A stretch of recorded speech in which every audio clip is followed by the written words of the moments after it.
La paz de Cristo, hermanos. Hoy la Iglesia nos regala el último fragmento del capítulo 6 de San Juan, en el cual hemos estado atentos durante esta semana. Este capítulo 6 que habla sobre el pan de vida. Cristo mismo se presenta así como el pan de vida, el pan bajado del cielo. Dice, quien come mi carne y bebe mi sangre tiene vida en sí, tiene la vida eterna, permanece en mí y yo en él. Es decir, tiene una posibilidad de entrar en relación profunda con Jesucristo. No es algo así simplemente, pongámoslo así, mágico, no. Es una posibilidad de entrar en relación profunda con Él. Relación entre dos. Él y tú, yo y Él. Y dice, mi carne es verdadera comida y mi sangre es verdadera bebida. Y de frente a estas palabras, muchos de sus discípulos se escandalizan y se marchan.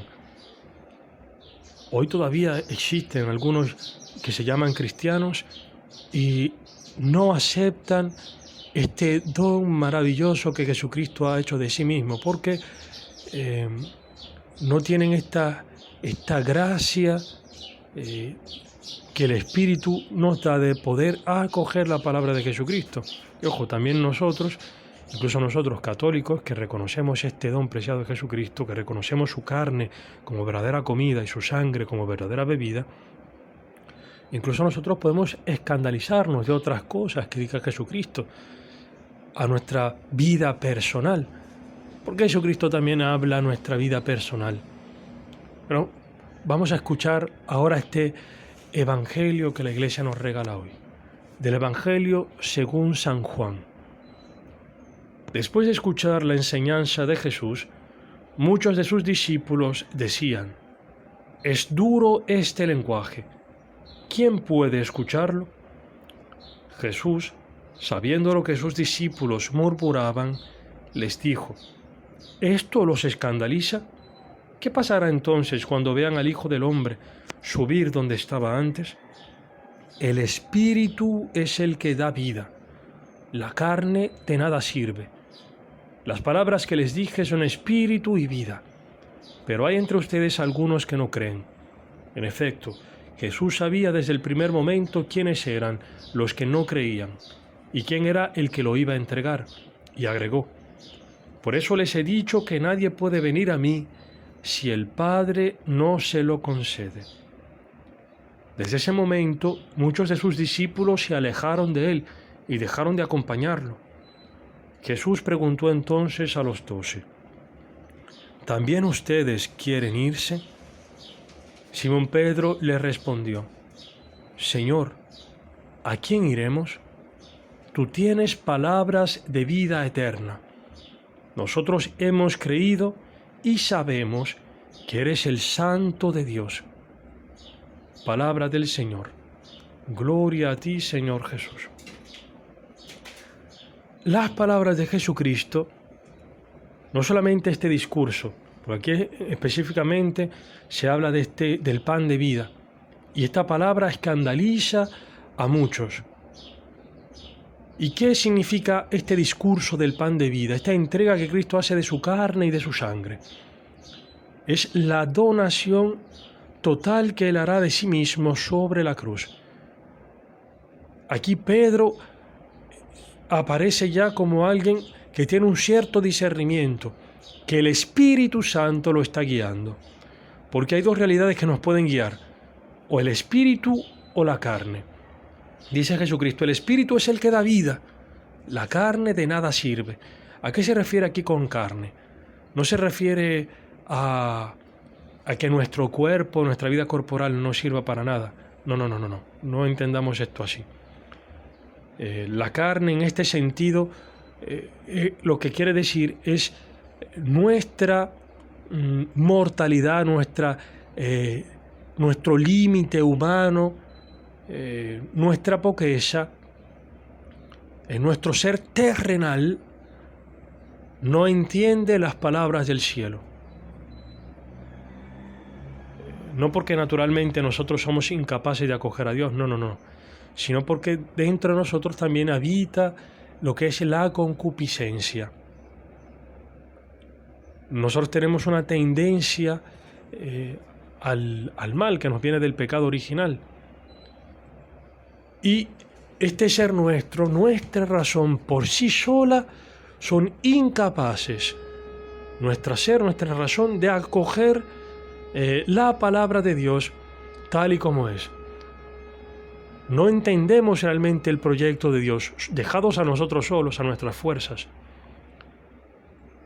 Entonces, las interpretaciones que vienen de nuestra carne en relación a las cosas de Dios no sirven para nada.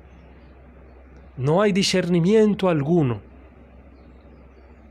sino que las palabras de Jesucristo, las acciones, los interventos, las intervenciones de Dios en nuestra historia, solamente pueden ser discernidas por medio del Espíritu Santo.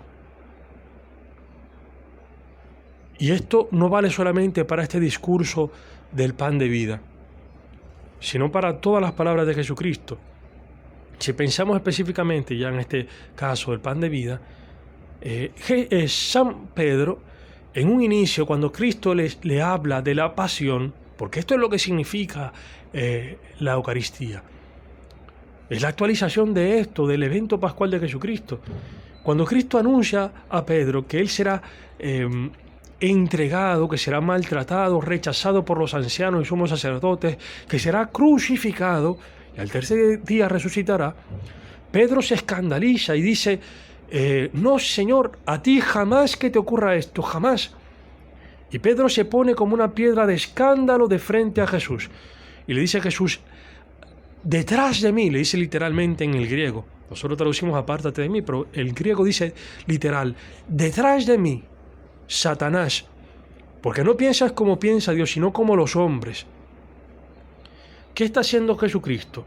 Está diciendo: mientras tú te pongas delante de mí y pienses tú las cosas como tienen que ser, y razonas las cosas según el mundo, te pones como una piedra de escándalo. Dice Jesucristo: ¿cuál es el lugar correcto para Pedro? El lugar correcto de Pedro es detrás de él, como el discípulo. El discípulo sigue al maestro. Entonces, el lugar correcto nuestro es ponernos detrás de Jesucristo, escuchar su palabra y acogerla tal y como es. Y hay un contraste particular de Pedro en este episodio, porque antes de decir esto y de Jesucristo desenmascarar que detrás de esas palabras estaba Satanás, antes de esto le había dicho el Señor a Pedro: bienaventurado eres tú, Pedro, Simón, hijo de Jonás, porque estas cosas no te las ha revelado la carne ni la sangre, sino mi Padre de los cielos. ¿Qué le había revelado el Padre de los cielos a Pedro?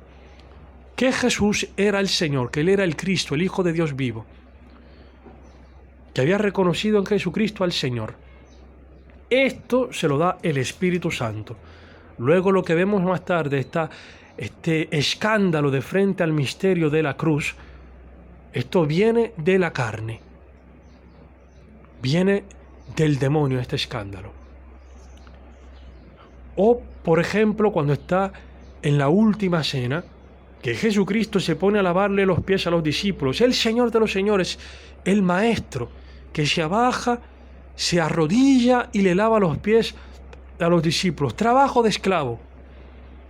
Y Pedro se escandaliza de esto. ¿Cómo puede ser que el Señor a mí me lave los pies? Porque nosotros tenemos una mentalidad de que el superior, el mayor, es aquel que es servido.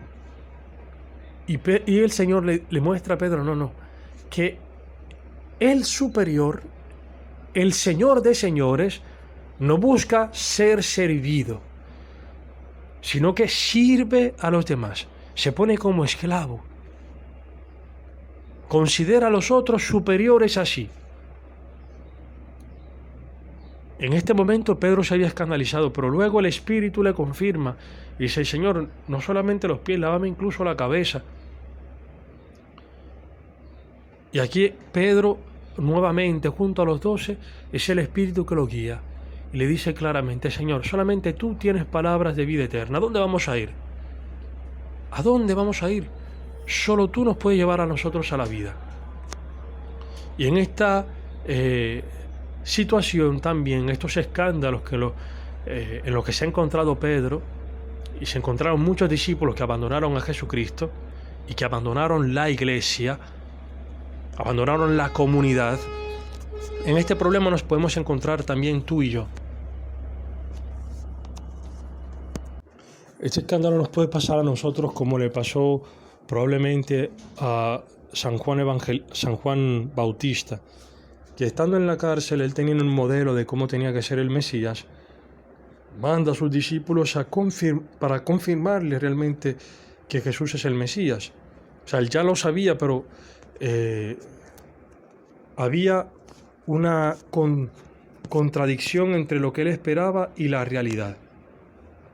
Entonces, de frente a esa realidad, manda a sus discípulos y Jesucristo le dice, mira, los discípulos, díganle a Juan que los cojos caminan, los ciegos ven, los mudos hablan. Dice, y el Evangelio es anunciado a los pobres.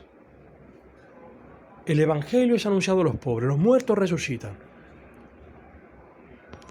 Y bienaventurado aquel que no se escandaliza de mí. Bienaventurado, podríamos decir, aquel que no se escandaliza de cómo Jesucristo actúa y de cómo actúa en nuestras vidas. Por eso, bienaventurado aquel que no se escandaliza de frente quizá a la precariedad, a la enfermedad, a la soledad. Bienaventurado que no se escandaliza de la cruz que tiene en su vida. Porque por medio de lo que Dios permite, Él va actuando para nuestra salvación. De modo que solamente Él conoce, pero que el Espíritu Santo confirma a nuestro espíritu que Dios es Padre y que lo que Él hace, lo hace para nuestro bien, que todo concurre para nuestro bien. Obviamente eso no significa que nos hagamos los tontos, que pensemos que nuestras acciones no tienen consecuencias. No, hay sufrimientos que son causa de nuestros pecados. Pero hay luego otros sufrimientos que no son, que son cosas que Dios permite, que no son cosas que nosotros realmente no las hayamos buscado. Y bien, allí es donde se manifiesta entonces la cruz. En esos sufrimientos que nosotros no nos hemos buscado, pero que Dios los permite a nuestra vida. Allí Dios se quiere manifestar. Dios permite eso para nuestro bien. Y bienaventurado aquel que no se escandaliza de eso, sino que acepta esa cruz que Dios le permite, esos sufrimientos que Dios permite, sabiendo que de ahí Dios sacará vida. Porque estas palabras que son espíritu y vida, no son solamente estas palabras de las Escrituras, sino la palabra que Dios nos da en nuestra historia, en los eventos. Entonces esa enfermedad que Dios te permite es espíritu y vida. Si tú la acoges como algún don de Jesucristo, como un bien de parte de Él, si tú la acoges así, como Jesucristo acoge también la cruz y sube a ella, entregándose a Dios y a los hermanos, si tú acoges también estos sufrimientos que Dios permite, la precariedad, la enfermedad, la soledad, si las acoges como un don de Dios, entregándote a Él, ofreciéndosela a Él, Dios de allí sacará vida. Y vida eterna, vida abundante, para ti y para los demás. Porque la vida que Jesucristo entrega sobre la cruz, a Él lo lleva a la resurrección. Y Dios certifica que esta es la única forma de actuar en la verdad y en el amor. La única cosa que resucita. Y nos da a nosotros la vida. Así el cristiano, mientras el cristiano muere entregando la vida por amor a Dios y a los hermanos, el mundo recibe la vida. Que el Señor ojalá nos conceda a nosotros la gracia de su Espíritu Santo y que no nos escandalicemos, que no abandonemos a nosotros la comunidad, que no abandonemos la palabra de Dios, que no abandonemos la Eucaristía, la asamblea, por ninguna cosa que se nos cruce por de frente, que no nos escandalicemos de frente a la historia, sino que más bien de frente a los problemas que podamos encontrar, los sufrimientos, podamos más bien acercarnos más a Jesucristo, acercarnos más a la comunidad, a la palabra, a los sacramentos. Alabado sea Jesucristo.